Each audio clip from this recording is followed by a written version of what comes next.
भोलेनाथ, भगवान भोलेनाथ की जय।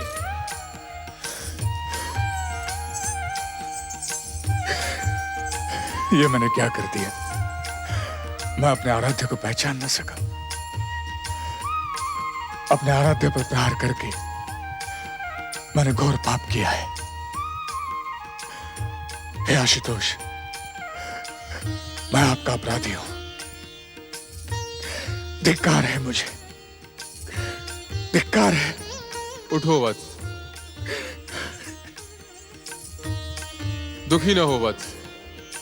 मैं तो तुम्हारे पराक्रम और पुरुषार्थ की परीक्षा ले रहा था और तुम अपनी परीक्षा में सफल हुए। नहीं प्रभु, नहीं, यह सफलता नहीं है, कलंक है, पाप है। मैं स्वयं को क्षमा नहीं कर सकता प्रभु। मैंने तुम्हारी परीक्षा लेने के लिए ही ये लीला रची थी, इसलिए तुम शोक को त्याग दो। नहीं प्रभु, नहीं। मैंने आप पर प्रहार करके जीवित रहने का अधिकार खो दिया है। इस घोर पाप का प्रायश्चित केवल मृत्यु है। मैं अभी इसी समय अग्नि को प्रज्वलित करके आत्मदाह करते हुए अपने पापों का प्रायश्चित करूंगा प्रभु। भक्त का स्थान भगवान से भी श्रेष्ठ होता है भक्तराज। यदि तुम कुछ करना चाहते हो तब भी मैं तुम्हें रोक नहीं सकता। भक्त होने के नाते तुम अपनी इच्छा पूर्ण करने के लिए स्वतंत्र हो। यदि तुम आत्मदाह करके अपना अंत कर देना चाहते हो तब भी मैं तुम्हें रोकूंगा नहीं। केवल इतना अवश्य कहूंगा कि आत्मदाह करने से पूर्व एक बार अपने सखा, अपने मार्गदर्शक कृष्ण के दर्शन अवश्य कर लो। आपकी आज्ञा शिरोधार्य है। मैं इसी समय केशव को पुकारता हूं। हे द्वारकाधीश श्री कृष्ण, मैं आपका सखा कुंती पुत्र अर्जुन आत्मदाह करने से पहले दर्शन करना चाहता हूं। हे केशव, मुझे दर्शन दे। हे द्वारकाधीश, शीघ्र प्रकट हो, शीघ्र प्रकट हो द्वारकाधीश, शीघ्र प्रकट हो केशव।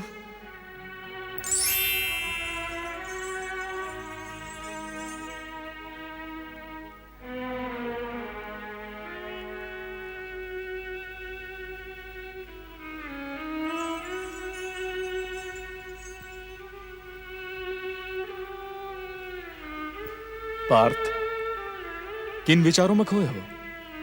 तुम्हारा निर्णय उचित है।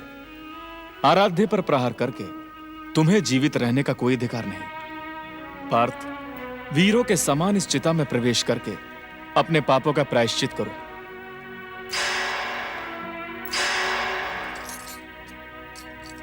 द्वारकाधीश, द्वारकाधीश, ये आप क्या कह रहे हैं? मैंने आपसे तो कुछ नहीं कहा देवऋषि।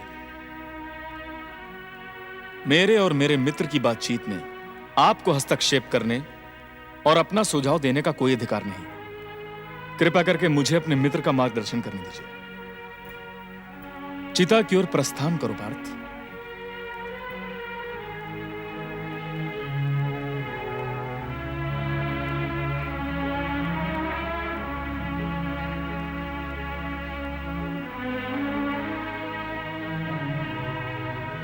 मैं कुंती पुत्र अर्जुन अपने आराध्य आशुतोष भगवान शिव को पहचान न पाने और प्रहार कर देने के पाप को धोने के लिए आत्मदाह कर रहा हूं।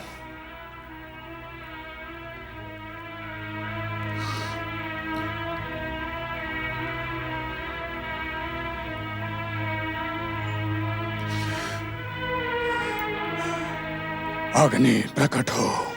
ठहरो पार्थ, यदि तुम अपनी भूल के कारण अपने पापों का प्रायश्चित करने के लिए अपने प्राण त्याग देना चाहते हो तो मेरे पास एक ऐसा उपाय है जिससे बिना प्राण दिए हुए भी तुम प्राण त्याग के समान अपने पापों का प्रायश्चित कर सकते हो।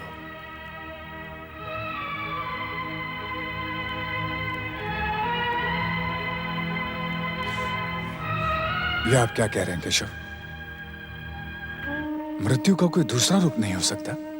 हो सकता है पार्थ, क्योंकि मैं जो उपाय बताने जा रहा हूं वो वेद और पुराणों द्वारा भी स्वीकृत है।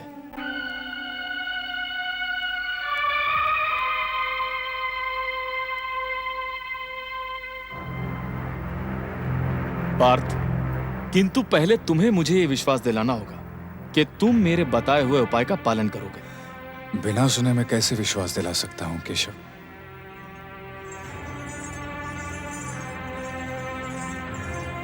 पार्थ, केशव तुम्हारे मित्र, तुम्हारे सखा हैं, और सच्चा मित्र संकट के समय साथ देता है। केशव इस समय तुम्हें जो भी उपाय बताएंगे वो तुम्हारे लिए, तुम्हारे कुल परिवार के लिए एवं समस्त पृथ्वी लोक के लिए कल्याणकारी होगा। इसलिए केशव को वचन दो।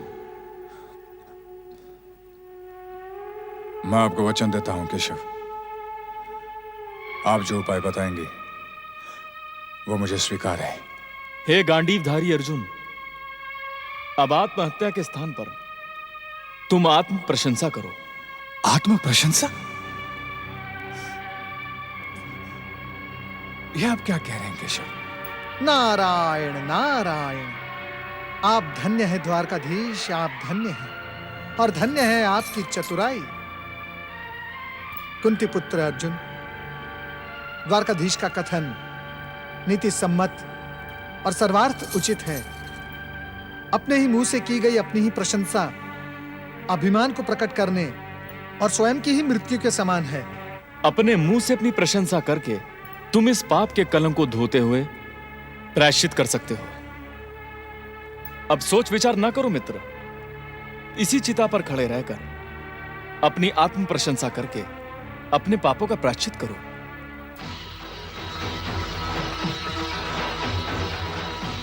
मैं कुंती पुत्र अर्जुन इस संसार का सर्वश्रेष्ठ योद्धा हूं। मेरे गांडीव से निकला तीर संसार के किसी भी वीर के प्राण को हरने में सक्षम है।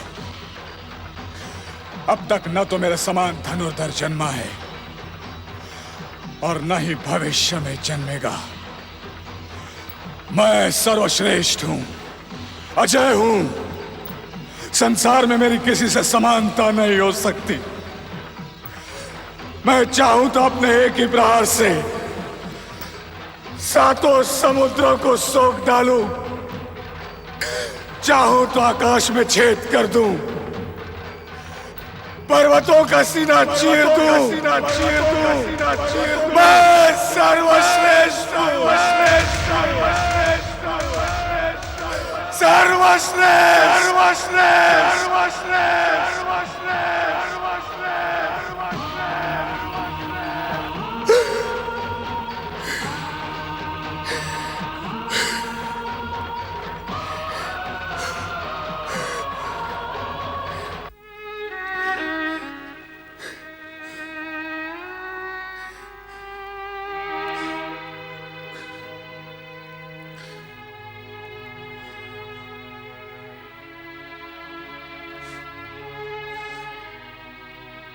पार्थ, द्वारकाधीश श्री कृष्ण की चतुराई से तुम्हारा दूसरा जन्म हुआ है।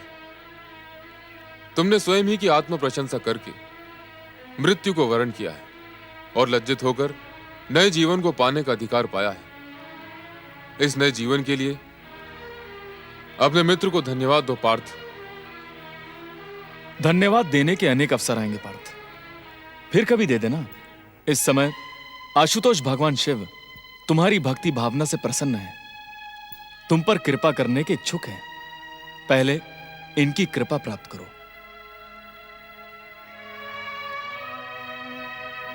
कुंती पुत्र अर्जुन, तुमने जिस मनोकामना से पंचाक्षरी मंत्र से हमारी आराधना की है, हम उसे भली भांति जानते हैं। हम तुम्हारे और तुम्हारे परिवार के दुखों का विनाश करने का वरदान भी देते हैं।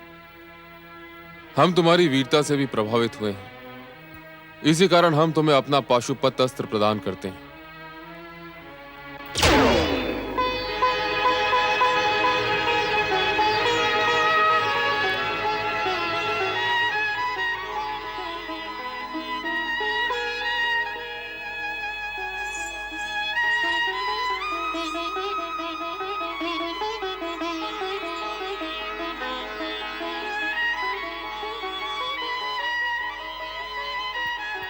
इस महान पाशुपत अस्त्र को पाकर तुम अपने समस्त शत्रुओं के लिए अजय बन गए हो अर्जुन। यदि तुम्हारी कोई और इच्छा शेष रह गई हो तो हमसे कहो, हम उसे अवश्य पूर्ण करेंगे। प्रभु, मैं आपकी कृपा के योग्य नहीं। आपने कृपा करके मेरा मान बढ़ाया है। मैं केवल इतना निवेदन करना चाहता हूं कि इन चरणों में मेरी भक्ति सदा बनी रहे। मुझे मेरी अटल भक्ति के प्रतीक रूप में आपका एक शिवलिंग प्राप्त हो, जो केवल दर्शन मात्र से अनंत कालों तक शिव भक्तों की मनोकामना पूर्ण करता रहे। तथास्तु।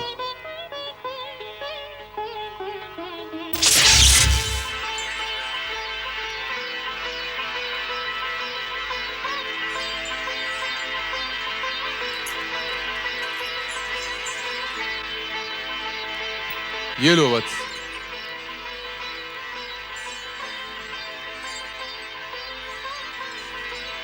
तुम्हारा कल्याण हो।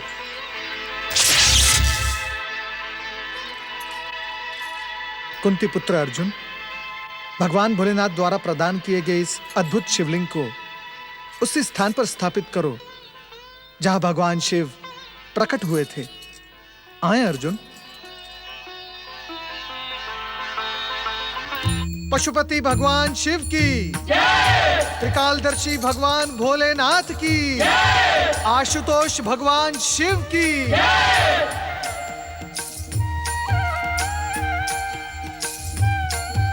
अर्जुन, तुमने अपने संकल्प और निश्चय को सफल किया। इस संसार में शिव भक्ति और शिव कृपा की समानता कोई नहीं कर सकता। तुम धन्य हो गए पार्थ। शिव कृपा पाकर तुमने अपने नित्य दुखों का अंत किया। शिवेक्षा से पाशुपत अस्त्र पाकर तुम इस संसार के अजय योद्धा बन गए। तुम्हारे मन में जीवों के कल्याण की भावना ही प्रमुख है। इसी कारण तुमने शिव भक्ति के साथ ही साथ भोलेनाथ से पाशुपत लिंग भी मांग लिया, जो सदा भक्तों की मनोकामना पूरी करता रहेगा। पशुपति भगवान शिव की, त्रिकालदर्शी भगवान भोलेनाथ की। भ्राताश्री, इसी कारण मैंने पार्थ को शिव भक्ति का परामर्श दिया।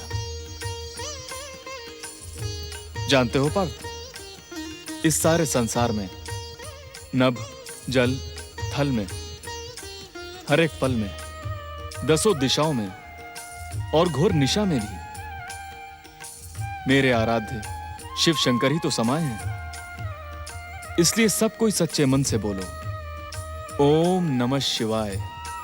ओम नमः शिवाय।